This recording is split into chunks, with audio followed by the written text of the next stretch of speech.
Olá, meus queridos irmãos, a graça e a paz do Senhor esteja convosco. Falamos ao vivo de Lajinha, aqui na zona da Mata Mineira, Sul Capixaba, aqui no nosso Seminário Teológico Tabernáculo, Berechite, mantido pelo Centro de Cultura Bíblica Berechite. Desde 92 nós estamos aqui na região mineira e capixaba, ensinando e ministrando teologia para os amados irmãos. Nós temos nossos cursos todos online disponíveis, também temos cursos presenciais aqui na cidade de Lajinha. Se você quiser fazer um curso ou uma matéria só, basta olhar na descrição do vídeo aí. São 36 matérias do curso básico, depois mais 18 do curso intermediário, mais 10 do curso de bacharel livre, e assim será concluído o pacote chamado pacote livre.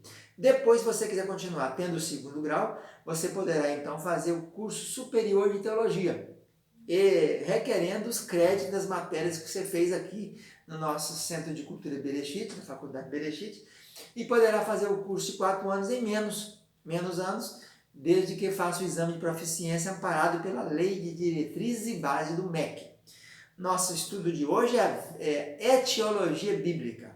Etiologia é estudo das causas, a cultura. Nós estamos falando de cultura hebraica e grega, que a Bíblia Sagrada foi escrita em hebraico e em grego, né? Pouquinha parte em aramaico.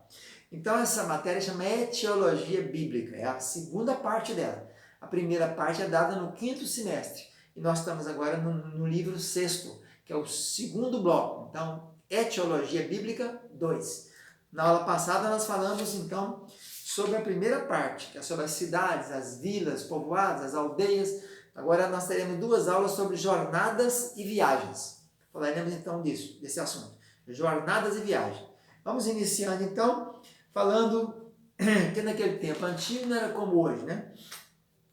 Naquele tempo não havia estradas, não havia vias para se transitar rapidamente. Tudo era muito longe, né? Tudo muito difícil. Então a primeira viagem que a gente encontra na Bíblia Sagrada é lá em Gênesis capítulo 28, 20. Quando Jacó, depois daquela confusão na casa dele, que ele mais a mãe engana o velho pai, Isaac, então eles têm que, partir para Padã Arã, para a casa dos seus parentes. Então nessa viagem aí, ele vai, a primeira viagem mencionada na Bíblia lá em Gênesis 28, 20. Tem também outras viagens, viagem grande também, a mais famosa delas, a de Neemias, quando ele então parte de Suzã para Jerusalém. Ele era copeiro do rei, não é isso? E vai então fazer a reforma da cidade de Jerusalém, que havia sido queimada por Nabuzaradã no tempo de Nabucodonosor. Geralmente uma viagem era feita por 3 motivos. Ou era viagem de negócio, você ia fazer alguma venda, alguma coisa, ou era uma viagem administrativa, né? Um governo fazendo visitas, visitando o seu território, ou então era necessidade que havia. Por exemplo, Maria foi visitar a prima dela, Isabel, lá nas montanhas da Judéia, né? A gente também sabe que as viagens naquele tempo eram muito perigosas, né? Além de estradas péssimas condições, você tinha também muitos salteadores. Jesus até cita um caso, né, de uma pessoa descendo de Jerusalém para Jericó e acometido por um salteador, né? E aí aparece bom samaritano, lá em Lucas capítulo 10. As mais famosas viagens que a gente tem narrado na Bíblia são as viagens de Paulo, né, as viagens missionárias, quando ele está lá em Antioquia e sai, primeira viagem, vai junto com o companheiro dele, chamado Barnabé. Depois, na segunda viagem, vai com Silas, né? E terceira, depois da grande viagem dele para Roma. Essa última foi viagem marítima, as outras viagens terrestres, né? A primeira viagem missionária de Paulo, Listra, Icônio, Derbe, Antioquia da Pisídia, por ali afora, perto da Panfilha. A segunda viagem, a terceira viagem, quando ele chega até a Roma, passa em Tessalônica e vai até Corinto, aquela coisa toda. E Paulo mesmo, mencionando sobre viagem, fala desses perigos. Quando ele faz a sua narrativa lá em 2 Coríntios capítulo 11, ele fala em perigos de viagem, em perigos de rios, em perigo de salteadores, né? Então, naquele tempo era muito difícil, né, viajar, porque não havia nem meios adequados, nem estradas adequadas, nem maneiras fáceis. Nem havia também hotéis, né, pousada. Depois apareceram as pousadas, né? Mas naquele tempo não havia, então você teria que dormir ao relento, né? Não havia pontes, por exemplo, passagem a val, né? Quando havia um ribeirozinho, tinha que passar dentro da água, na passagem a val. E algumas viagens eram feitas, uma grande parte delas viajava em grupo. Por isso os peregrinos, quando vinham para Jerusalém, celebrar as 3 grandes festas da Páscoa, do Pentecostes e do Tabernáculos, eles vinham em caravanas, né? Tem até os Salmos de Romagem, lá em capítulo 120, até 134 de Salmos. Eram os romeiros que caminhavam, né, em caravanas. Os magos, quando vieram do Oriente, nunca foram 3 e nunca foram reis. Eram cientistas em caravanas, né? Então ali naquela caravana tinham umas latas para fazer comida, tinha os alimentos, gêneros, e tinha as pessoas que cuidavam daquilo, né? O retorno dos exilados, aqueles 42 mil que voltaram no tempo, as primeiras levas, né? Primeiras levas com Josué e Zorobabel, a segunda leva Esdras, depois Neemias, Neemias depois Esdras. Então era muito difícil naquele tempo as viagens. Os principais meios de viajar era por mar, né? Jerusalém a cidade, o estado de Israel, ele é um estado marítimo, né? Tem mar Mediterrâneo chegando ali. Jerusalém fica a 70, 80 quilômetros acima, lá nas colinas. Mas Tel Aviv, que é a capital hoje de Jerusalém, Jope, mais em cima, Haifa, são cidades marítimas, né? As cidades filisteus ali, Gat, Ekron, Asdod, e fica nas margens também do mar Mediterrâneo. Então, o primeiro modelo mais fácil era marítima, viagem por mar. Para viajar no mar, você tem que ter o quê? Barco, né? O barco, geralmente, naquele tempo era remo, né? Você remava.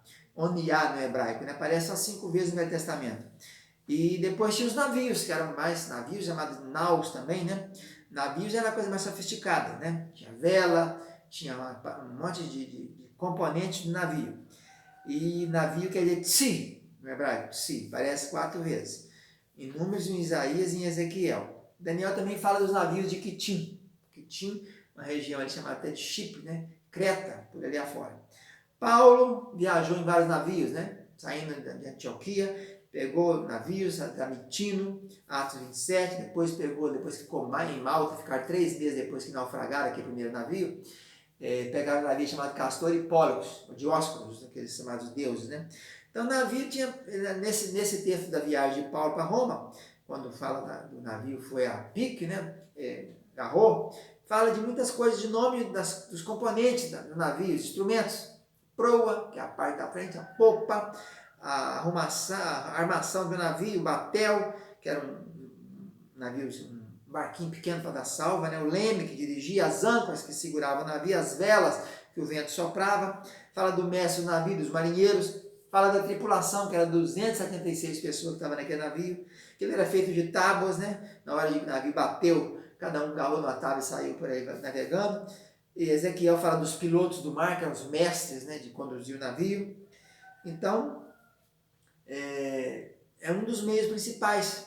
Era esse aí, havia linhas, né? Para Roma você ia para navios, geralmente navios graneleiros, né? Em Jonas também a gente encontra um caso desse, que lançaram toda a carga do navio ao mar. Então carregavam muito trigo, muitos cereais, via marítima. Navios mercantes nesse caso, né? Então nós encontramos aí essas viagens. Salomão foi um grande empreendedor de viagens. Ele tinha navios em Ofir, que viajavam e buscavam, navios que ficavam em Ezion-Geber, lá embaixo, Elate, ali no início do Mar Vermelho, na divisa dos 3 países ali, né? Da Arábia, do Egito e tal. E Salomão tinha essas frotas que iam com o rei da Fenícia, viajando para buscar mercadorias. Trazia de lá ouro, prata, marfim, bujos, pavões, ouro, né? 450 talentos de ouro. O navio carregava até 450 talentos de ouro, cada talento a 30 quilos, é muito peso, né? Segundo as Crônicas 8:18 fala disso. Ele diz que o Fenício de 3 em 3 anos, a viagem gastava quase que 3 anos. Quando fala de navio também no Velho Testamento, fala muito de navio de Tarsis. Alguns creem, alguns estudiosos, inclusive Antônio Neves de Mesquita, que escreveu um livro chamado Povos e Nações do Mundo Antigo, ele diz que Tarsis seria a Espanha, cá no estreito de Gibraltar ali. Quando você vai entrar para o mar Mediterrâneo, tem uma pontinha pequena, né? Ali na cidade de Gibraltar, ali seria onde ficaria Tarsis. É muito citado o navio de Tarsis na Bíblia, Isaías 2:16, Isaías 23, Isaías 60, Ezequiel 27, fala muito disso. Esses navios geralmente tinham 70 metros de comprimento, carregavam até 1.200 toneladas de mercadorias. Esses navios aí, Castor e Pólux, Mitino, esses navios de Salomão, que iam a Tarsis, iam a Ofir. A navegação era feita de acordo com os tempos, né? Por exemplo, segundo os romanos, ninguém navegava de novembro a março. Era um período que se não trafegava, não se navegava, porque era um período perigoso. Havia muitas tufões, tornados, né, furacões e tal. E no período seguro para viajar era maio até setembro. Isso é o que diz a náutica dos romanos. Então, geralmente se viajava de maio até setembro. Fora disso, a navegação ficava perigosa. No caso de Paulo, por exemplo, mesmo, né? Foi um tufão Euroaquilão, que é um tufão noroeste, nordeste, e o navio acabou sendo encalhado lá. Então havia alguns portos também citados na Bíblia. Ezion-Geber, que ficava cá embaixo, no sul. Eu estive lá em 2011, na cidade de Eilat, naquele tempo chamava Eilat, né? Que ficou uma disputa há muito tempo, que era um ponto do Porto do Sul. No norte nós tínhamos Haifa, ou Jope, né? Onde Jonas embarcou ali. Então é isso aí, a navegação por marítima é a primeira parte dessa segunda aula. Nós voltamos depois com a navegação terrestre. Fica na paz, um abraço, divulgue esse vídeo e compartilhe. Tchau, tchau.